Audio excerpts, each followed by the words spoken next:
Hello बच्चों, नमस्कार। मैं Ashish Kumar Umrao i30 learning centre Gudhagorji से। आज हम इस वीडियो में बात करने वाले हैं जेई के बारे में। जेई मेन क्या होता है, जेई एडवांस क्या होता है, कौन से बच्चे इस एग्ज़ाम को दे सकते हैं और इसके बारे में जो बेसिक इन्फॉर्मेशन है वो हम आपको बताएंगे। तो सबसे पहले हम बात करें जेई के बारे में। Joint entrance exam, basically JEE होता क्या है। तो ऐसे बच्चे जो बच्चे इंजीनियरिंग में अपना कैरियर बनाना चाहते हैं उनको जेई मेन के थ्रू एडमिशन मिलता है।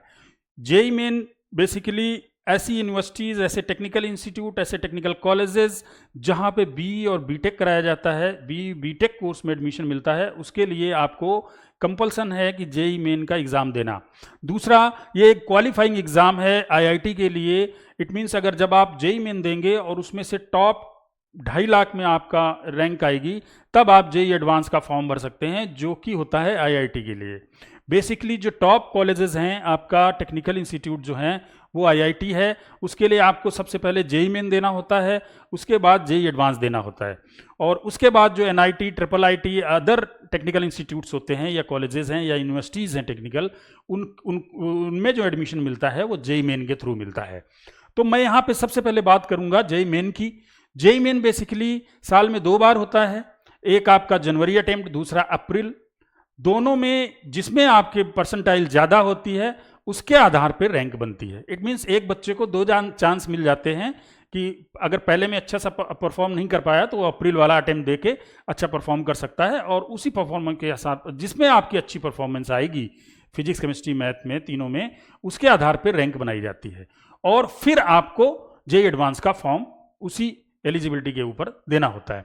तो अगर मैं पेपर पैटर्न की बात करूं यहाँ पे, तो JEE main basically B BTech, B arch और बी प्लानिंग के लिए होता है। इसमें 3 पेपर होते हैं। तो पेपर 1 जो होता है बी बीटेक के लिए होता है, तो हम इसी की बात करेंगे। तो इसमें 3 सेक्शन होते हैं, मैथमेटिक्स, फिजिक्स, केमिस्ट्री, और इसमें 30 क्वेश्चंस हर सब्जेक्ट में पूछे जाते हैं। इसमें से 25 क्वेश्चंस आपको अटेंड करना कंपलसरी है। इट मीन्स 90 में से हमें 75 क्वेश्चंस करने होते हैं। और ये कंप्लीट कंप्यूटर बेस्ड एग्जाम है, ऑनलाइन एग्जाम है, और ये 2 शिफ्ट में होता है, 9 to 12 और 3 to 6। अब अगर मैं बात करूं इसमें बेसिकली कौन कंडक्ट कराता है इस एग्जाम को, एनटीए कंडक्ट कराता है। इसका एक जेई एपेक्स बोर्ड है, वही इसको कंडक्ट कराता है और रिजल्ट डिक्लेयर करता है। ऑल इंडिया लेवल का एग्जाम है आपका, और 3 घंटे का एग्जाम होता है पेपर 1, और पेपर टू भी 3.5 घंटे के होते हैं। और लगभग इसमें 12 लाख स्टूडेंट्स हर साल अपीयर हो रहे हैं। इस साल जैसे 12 लाख स्टूडेंट अपीयर हो रहे हैं, आगे बढ़ने के चांस हैं। और साल में 2 बार होता है, मैंने बताया। और ये जो साल में आपका एग्जाम तो 2 बार होगा, लेकिन आपका अटेम्प्ट एक काउंट होता है। ऐसा इसलिए अभी मैं बताता हूं। टोटल मार्क्स इसमें 300 होते हैं। It mean 75। 4 मार्क्स का एक क्वेश्चन करेक्ट, अगर आपका एक क्वेश्चन करेक्ट होता है तो 4 मार्क्स मिलते हैं, और एक क्वेश्चन इनकरेक्ट होता है तो -1 हो जाता है। तो 4 - 1 की मार्किंग स्कीम होती है।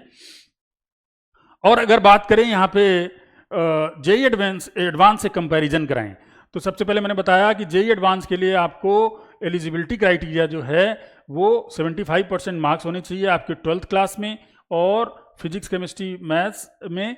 और दूसरा, जिन बच्चों ने जेई मेन दिया है और टॉप के 2.5 लाख में जिनकी रैंक है, वही जेई एडवांस दे सकते हैं। ठीक है। इसी तरह अगर अटेम्प्ट की बात करूं मैं, तो कंसेक्यूटिव ईयर में 3 अटेम्प्ट मिलते हैं जेई मेन के लिए, जबकि जेई एडवांस के लिए सिर्फ 2 अटेम्प्ट मिलते हैं। इट मीन्स जिस साल आप क्लास 12th में हैं उस साल आपका 1 अटेम्प्ट मिलता है, और लगातार अगले साल फिर दूसरा, फिर नेक्स्ट ईयर तीसरा, ऐसे बीच में गैप नहीं कर सकते। आपको कंसेक्यूटिव ईयर में 2 अटेम्प्ट मिलते हैं। अगर आपने 12th में फॉर्म नहीं फिल किया तब भी आपका 1 अटेम्प्ट निकल जाएगा। तो बेसिक और एग्जाम पैटर्न क्या है, जैसे मैंने बताया, ये पेपर 1, पेपर 2, इसमें पेपर 1 जो होता है बी बीटेक के लिए होता है, ये 3 घंटे का एग्जाम है। लेकिन जेई एडवांस में पेपर और पेपर 2 फिजिक्स, केमिस्ट्री, मैथ्स के 2 पेपर होते हैं, जो 3-3 घंटे के 2 शिफ्ट में पेपर कराया जाता है।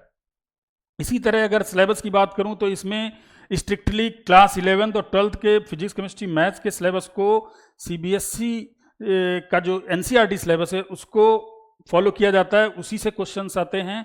बट अगर हम बात करें जेई एडवांस में, जो कि आईआईटी के लिए होता है एग्जाम, उसमें 11th 12th के फिजिक्स, केमिस्ट्री, मैथ के क्वेश्चंस तो आते हैं, बट अगर हम डिफिकल्टी लेवल की बात करें तो ये काफ़ी डिफिकल्ट होता है और कॉम्प्लेक्स प्रॉब्लम्स आती हैं। जिन बच्चों ने फिजिक्स, केमिस्ट्री, मैथ्स को बहुत ही डीपली पढ़ा है और डीपली पढ़ने के साथ ही क्वेश्चंस की अच्छी प्रैक्टिस की है, वही इस एग्ज़ाम को क्वालिफाई कर सकते हैं। ऐसा क्यों? ऐसा इसलिए क्योंकि मैंने बताया आपको कि जो बच्चे जेईई मेन के टॉप 2.5 लाख बच्चे होते हैं और वो वही इस फॉर्म को फिल कर सकते हैं जेईई एडवांस को। और आप यहाँ पे देख रहे हैं जेईई एडवांस के थ्रू ही हमें आईआईटी में एडमिशन मिलता है और टोटल आईआईटी की सीट्स कितनी है 17,385। इट मीन्स 2.5 लाख बच्चे जो एग्ज़ाम देंगे तो उनको सिर्फ उनके लिए सीट्स कितनी है 17,385 सभी आईआईटीज़ में। तो आप डिफ़िकल्टी लेवल समझ सकते हैं इसका। इसके बाद जेईई मेन के थ्रू जो एडमिशन होता है हमारा एनआईटी, ट्रिपल आईटी और जीएफटीआई में, तो एनआईटीज़ में नेशनल इंस्टीट्यूट ऑफ टेक्नोलॉजी में 23,954 सीट्स हैं और triple IT Indian institute of information technology में 7,746 सीट्स हैं और गवर्नमेंट फंडेड टेक्निकल इंस्टीट्यूट्स में 8,067 सीट्स हैं। ये लास्ट ईयर का सीट मैट्रिक्स है और इस साल फिर सीट बढ़ सकती हैं क्योंकि हर साल आईआईटी, एनआईटी या दूसरे टेक्निकल कॉलेजेस या यूनिवर्सिटीज़ हर साल गवर्नमेंट बढ़ रहे हैं, नए बन रहे हैं। तो ये आपको ये सीट में चेंज मिल सकता है हर साल। तो मेजर चीज़ ये है कि हमने यहाँ पे जेईई मेन और जेईई एडवांस के बारे में थोड़ी बेसिक इन्फॉर्मेशन आपको दी। इसी तरह से आगे भी हम वीडियो बनाते रहेंगे और अलग अलग एग्जाम की इन्फॉर्मेशन आपको देते रहेंगे। Thank you so much.